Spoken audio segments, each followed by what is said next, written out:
Welcome back to another episode of After the Whistle. I'm Kellen Voss. And I'm Noah Genson. Let's get right into it.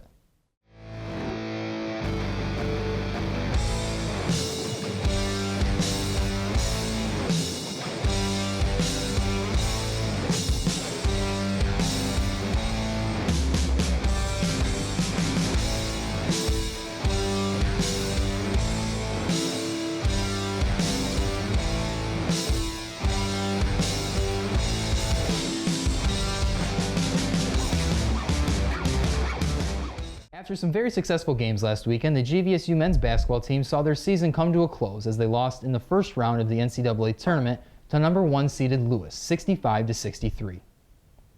GVSU started off the game well, as they led by as much as 7 in the first 5 minutes and led for more than 26 minutes of the game, while standout sophomore Jake Van Tubergen had a very efficient game with 19 points on 10 shots in just 20 minutes.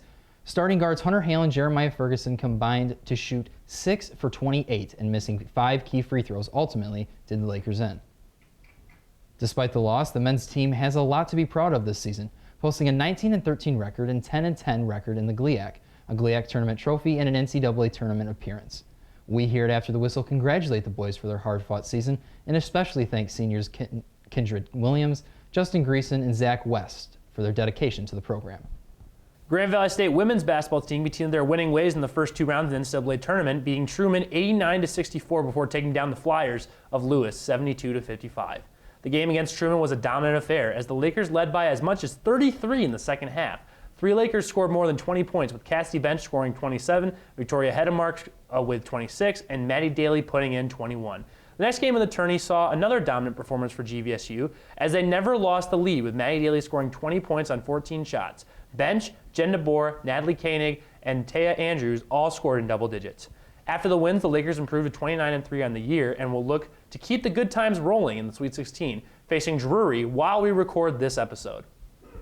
Finally, the Grand Valley State men's and women's swimming and diving teams competed at the NCAA National Championships this weekend, with the men's team placing 5th with 222 points and the women's team placing 11th with 152 points. The Grand Valley State Sports Report has more on the Lakers' weekend. Take a look.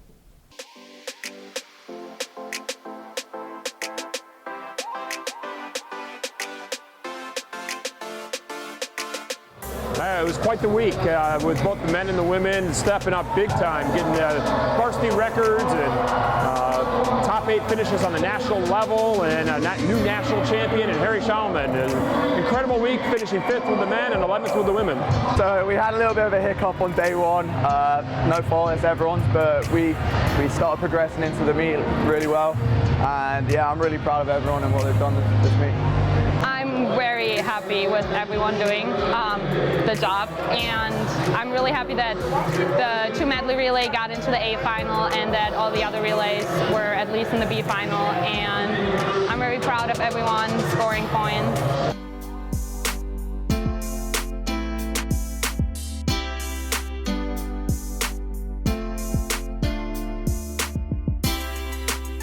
Harry, gosh, he took off from the get-go and held on in the 200 backstroke.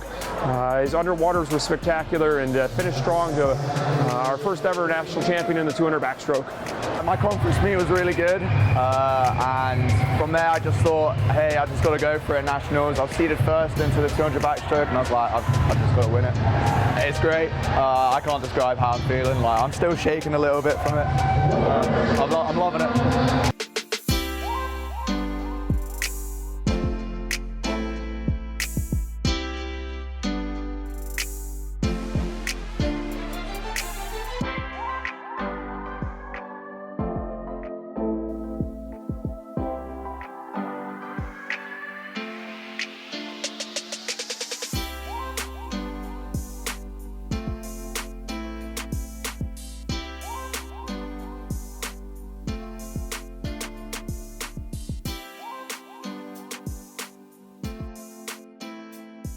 Melina Gubel has top 8 4 times and then capped it off with her mile on the last day of almost breaking our varsity record, which Leonie Van Oort won the national title with that time before. So she got 4th today, but incredible swim and an incredible week for Melina. I thought that I went out too fast at the beginning, and I was really scared to from the girl behind me, but I'm actually really happy with my time. I didn't think that I would go that fast. I'm very happy with my results. I had 2 rough days, yesterday and the day before, but I'm really happy with today and the first day.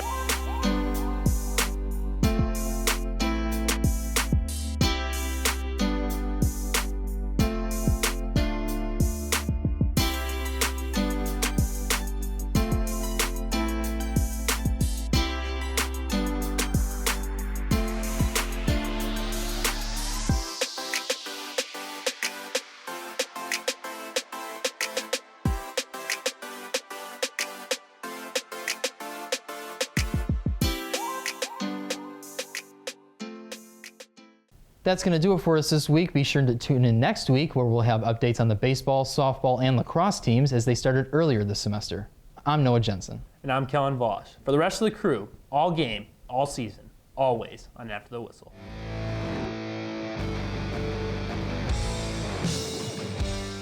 What's up, guys? Welcome back into the Jen and Jello Show. I'm your host, Noah Genson, with D'Angelo Starks. And as we start every show, the Pistons are amazing.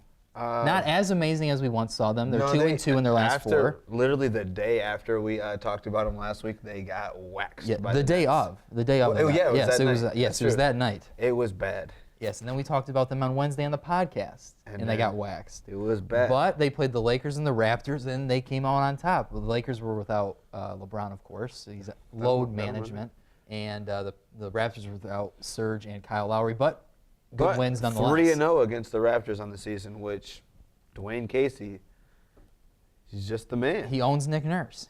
Because Nick Nurse, he's fine. Clearly, Dwayne Casey was the only reason the Raptors were good last year. I wouldn't say the only reason, because the Raptors are still the 2 seed. Yes. They're still a very good team, but the Pistons have managed to win 3 impressive games against them. You had the one where Reggie Bullock, R.I.P., his Pistons career, hit a game winner. That was in the first game that Casey had played against Toronto, which was really cool. It was really emotional. And then they had that thrilling overtime victory, and then they just won that one last night. And in the second one, Kawhi didn't play. But in each of them, they've looked really good, and the fact that they've managed to beat the 2 seed in the East all 3 times is very impressive. They have looked really good, and it's especially comforting as a Pistons fan seeing them come out and win these types of games, these last 2 games. You know, coming off of some games, I mean, they scored a combined, I think they scored 75 points against Brooklyn, and they just got into 80 against the Heat on Wednesday. And so coming into the LA game, you were hoping to see a better offense, and you got 114 points out of them. And then last night against the Raptors, you got 110 points.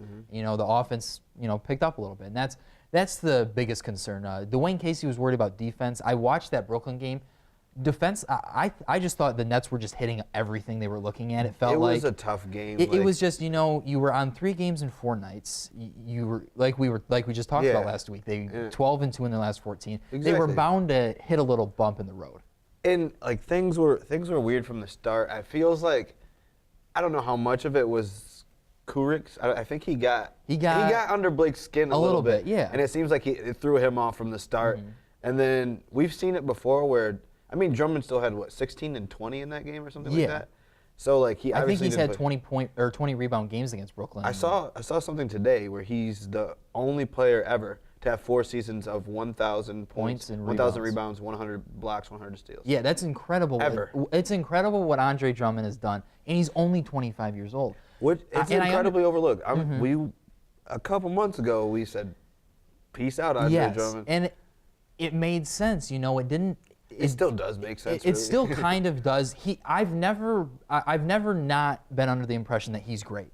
He's a great center, but I just was under the impression that this just might not work. Dwayne Casey has switched the offense more towards Andre actually in this stretch, in this 18-game stretch. The offense has looked better. Blake has gotten less post-ups. We're using more of our perimeter guys, and Andre's being able to stick around the rim more often and get offensive rebounds, and that's the best way for this offense to work. He hit a step back 3 or 2, so yeah, he was off the backboard. So. But he still made it. No, that's true. Maybe he said bank. You don't know. I didn't hear it. He's on the court. Yeah, he's on the court. But I mean, he made a 3. He did make a 3, and so basically MVP. Yes, but since the offense has switched more towards Andre, it's starting to look like he and Blake can sort of live together. Yeah, it looks a lot better and a lot more We fluid. thought there was going to be a split. With those two guys having the biggest contracts on the team, you would have assumed one of them would go, but it's looking like they're gonna stand pat with this core now for a while. Yeah, just like in the modern NBA, I think we kind of get used to these teams where you're running out. Like a lot of teams, Blake is probably playing the 5 a lot, and he doesn't have to do that, which is probably better for him. He gets to like not have to play against some of the bigger bodies in the league as much, and he doesn't have to bang with those guys as much, so it probably saves his body some more. But just when you see like the spacing for the team is weird, but Dwayne Casey has figured out a way to make it work in their advantage rather than have it hurt them. I mean, he's done a fantastic job. Dwayne Casey deserves a ton of credit for what the Pistons have done this year. I mean, last year, I love Stan Van Gundy. Don't get me wrong. I love the guy. I thought what he did to bring the Pistons back a little bit, I thought that was good. But what Dwayne Casey has done you never saw the Pistons offense like this. No. You never saw the Pistons playing like they are now. No. And it's great to see that with a coach like Casey. I mean, we got him locked up for a few years as well. And Good, which is. And we were talking about, at the beginning of the season, Andre Drummond sort of switching into a more perimeter role where he's, on the outside a little more, taking some more threes. He tried that. But we are. I think that experiment needs to be done. I think we know that him on the perimeter is not going to work out.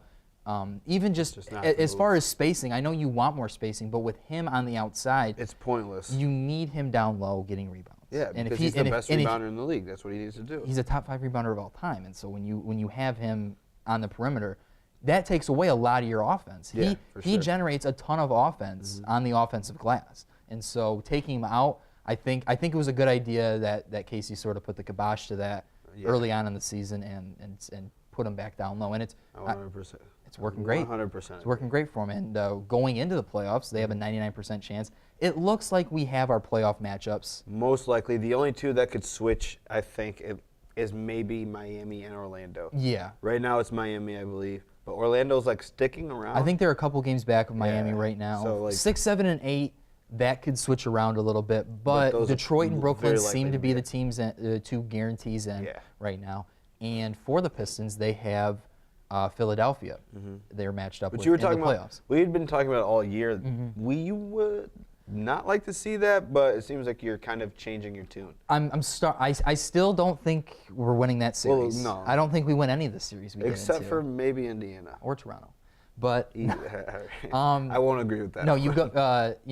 Just looking at the Sixers, as far as a coach matchup goes, I like that matchup. When you get into the playoffs, coaching means something finally in the NBA. It seems like, and Brett Brown has shown in past last year that he, with a better team.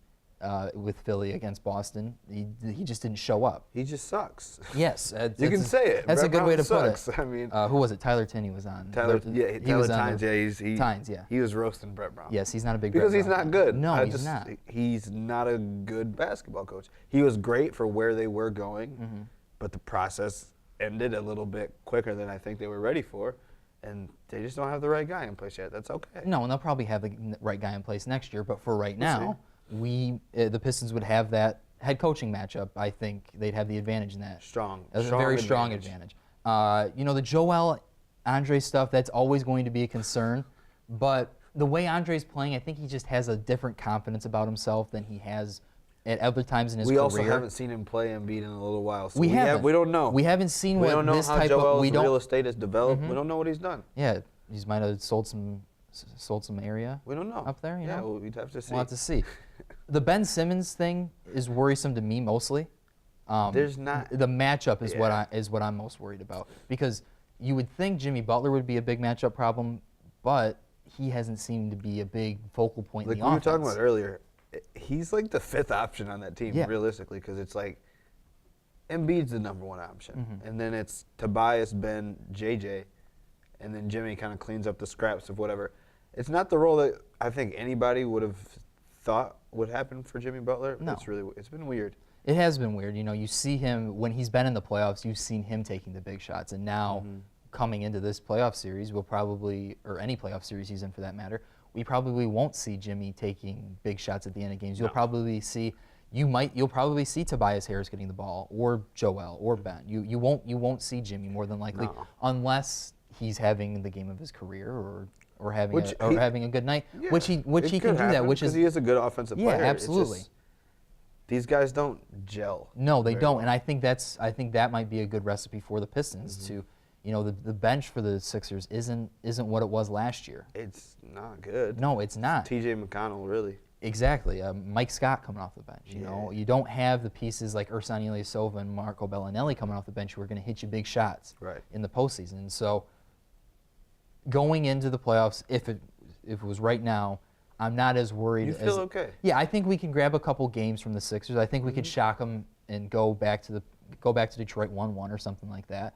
Yeah. But as far as a whole series goes, I don't know if the Pistons have it just yet. But I mean, crazier things have happened. Yeah, you never know. We will see. Is there a series that you've looked at that sort of intrigues you the most? The only one that I think would be a lot of fun for us to see would be what it looks like might happen, and that's the Thunder and the Rockets playing in the first round. That would obviously that's just great. Like, give me that all day.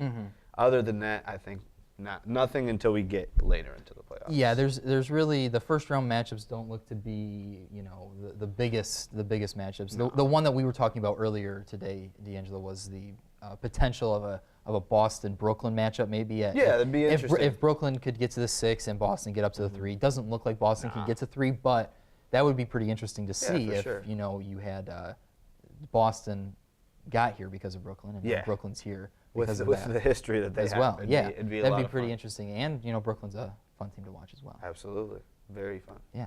So that's going to do it for us here on the Jen and Jello Show. That's it. Be sure to check in next week, and the Pistons are probably still going to be the best team. Best team in the league. If you ain't If first, you're last, baby. I'm Noah Genson. D'Angelo Starks.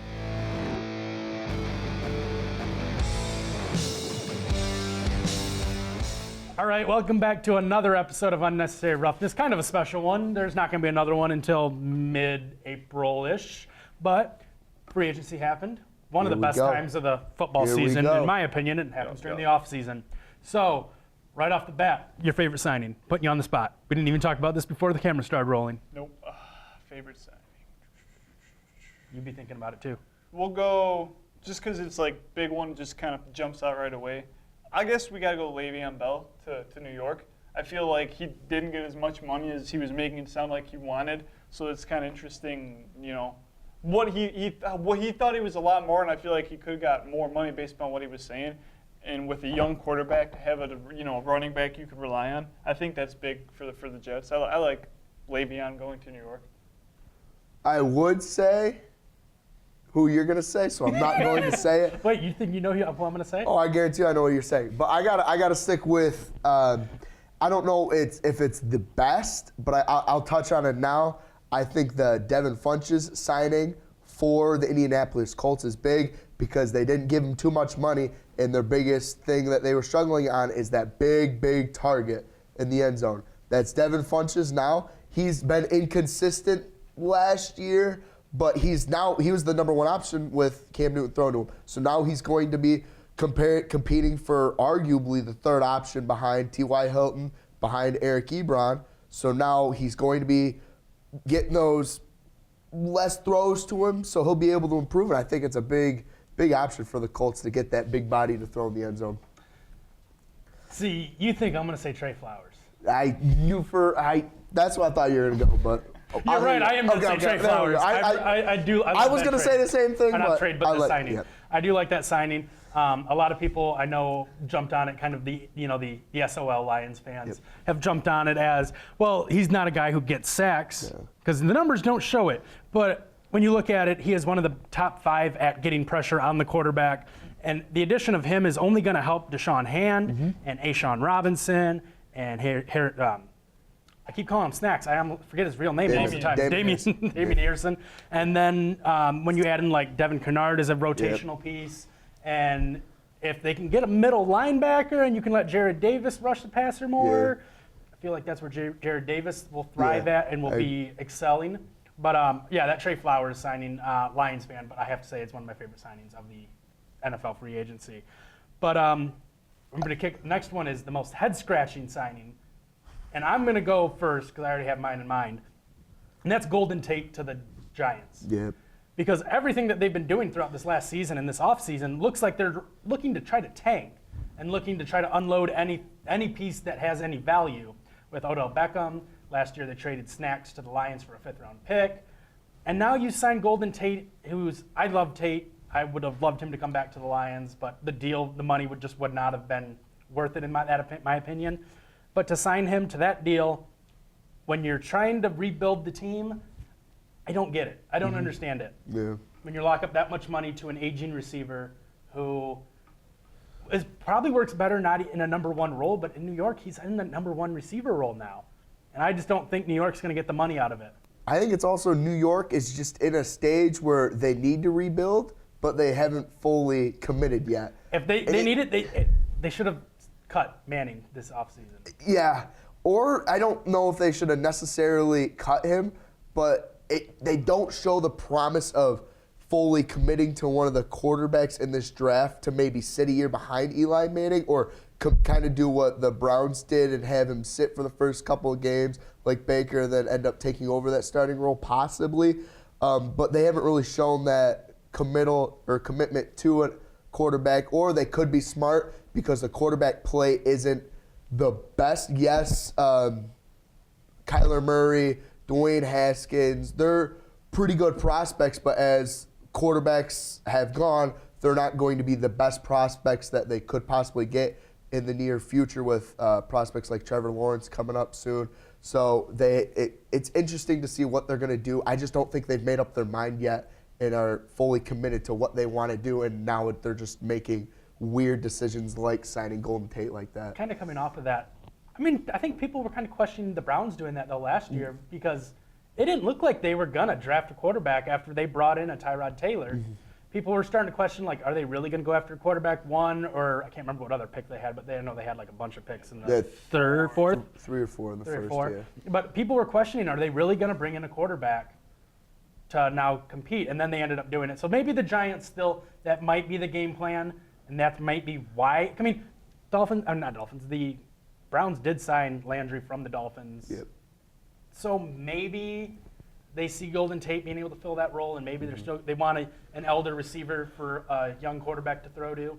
It's a head-scratching move as of right now. Maybe throughout the rest of the offseason it'll make sense. But Joe? Yeah, and then even like this is just like a personal thing for like odd signing. It was Terrell Suggs going to Arizona.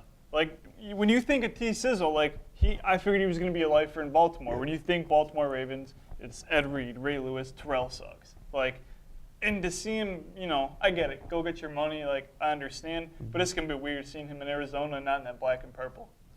Yeah, I totally agree. He was part of that core, as you said, and it's just going to be we've been used to players sticking with long teams like that, but it's just been more of a common thing where it's like we're realizing, and it's not even just the NFL, the NBA, and everything, where it's like the sport is still a business.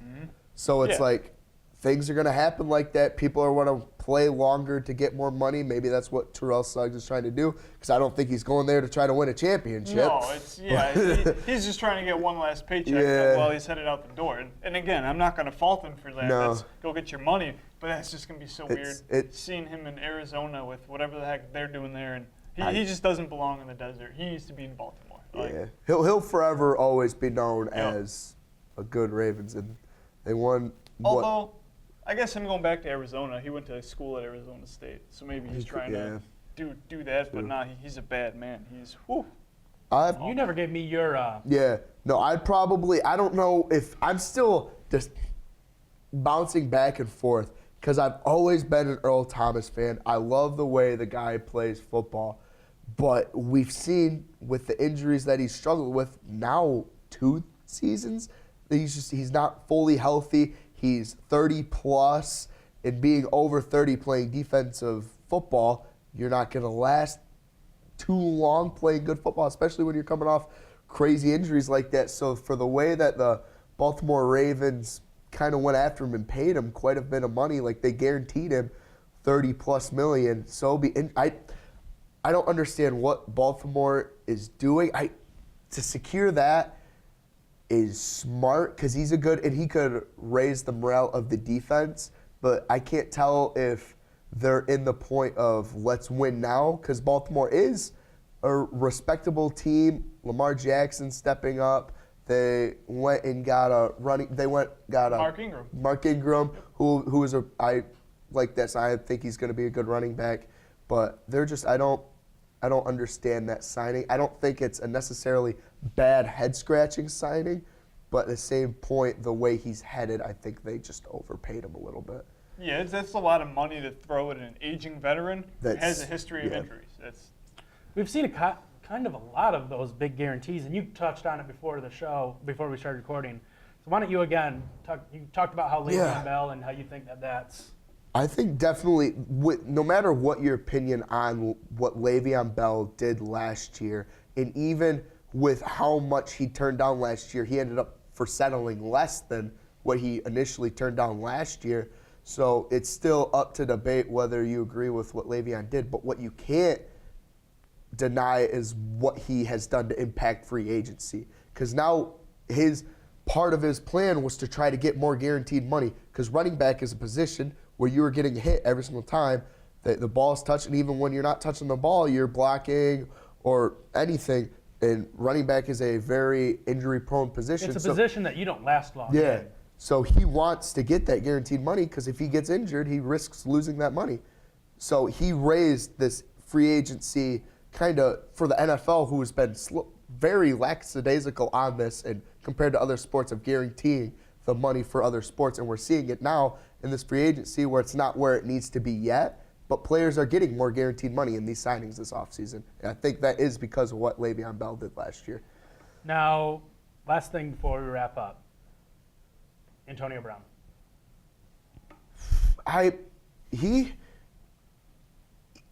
We kind of went iffy an argument pre-show with some people about what John Gruden, what he's done with the Raiders. And my take with what the Raiders are doing is John Gruden is a hard-nosed, old-fashioned coach.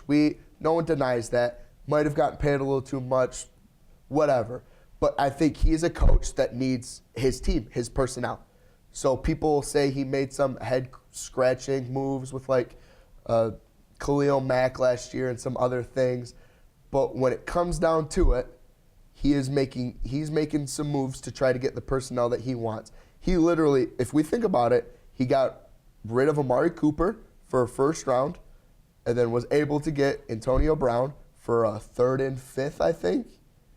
And yes, something around there. So he's getting people that he wants to work with to try to build his scheme. Do I think they're going to be good this year, the next year? No, but I think what they're doing with this Antonio Brown trade, it's going to be interesting. And I think Derek Carr and Antonio Brown could have a good chemistry, but I think Antonio Brown has seen his best, but I don't think he's going to go down fast. I think he'll still be a dominant wide receiver in the league. Yeah, and I mean, I thought it was weird that and now I get it, Amari Cooper, Antonio Brown, two different levels of talent, but it just seems weird, kind of bouncing off of what you said. But on the other side of it is why you trade away a young wide receiver and bring in a dude who is right in the middle of his prime, who you're going to be giving a ton of money, and you're not in the mode to win now. They're a ways away from even being in contention for a wild card spot. So it just seemed weird that you already have your wide receiver, who again younger, less expensive, but they trade him. So it seemed like a weird move, but hey, if they want to give Antonio Brown that kind of money, power to him. It just seemed like a weird move because I don't see the Raiders doing anything anytime soon. I agree. It just didn't. The one thing I'd have to say on that is, with the age and thing, I'd completely agree. But what we saw with Amari Cooper, it just didn't seem he was clicking with the Raiders and what they were doing. And for as young as he was in the year that he's had early on in his career, it just seemed like he was already declining. And then this move, he went to a better fit, and he's already proving that he actually could be an elite wide receiver with the Dallas Cowboys. So I think part of it was that he wasn't clicking in a right fit for what John Gruden was trying to do. The only thing I really have to say about it is John Gruden does what I do every time when I'm playing Madden 19 and I get fired from a team and I take over a new spot, unload all my talent, and then bring in players. Literally. So, I mean, will it work? Who knows? Yeah. Is he probably going to be a laughing stock? Yeah. It's still up there, yeah. But I know I mean, yeah. I don't really know how to feel about it. I don't like that, like Joe mentioned, that they got rid of Amari Cooper for Antonio Brown. I mean, I do like your point, though, of you saw him, Cooper start to take kind of a downturn there a little bit. I don't know if that has to do with the scheme or what was going on there, or if Derek Carr is just not good. Which is also a debate. He's declined already, and he's still a young. He got his contract yeah. and then just immediately started going downhill. Yeah. So I don't know if it's what it was, but I mean, he's playing better with Dak Prescott already, and that might also have to do with the fact that he has one of the best running backs in the NFL in his offense too. But I think that's really all we're going to talk about today. We had to kind of do this quick because we have a lot to do I don't know where this is going to be in the show yet. We might have a lot more coming up, or we might have stuff that's already happened. But we have some more stuff that we got to record and get through, so I don't want to take too much time on this. We touched on the big ones, head-scratching ones, and then, of course, Antonio Brown. So that's been Unnecessary Roughness. I'm Jacob Hunting. Joe Bielanski. Mike Mahaffy. And we'll be back sometime around the draft.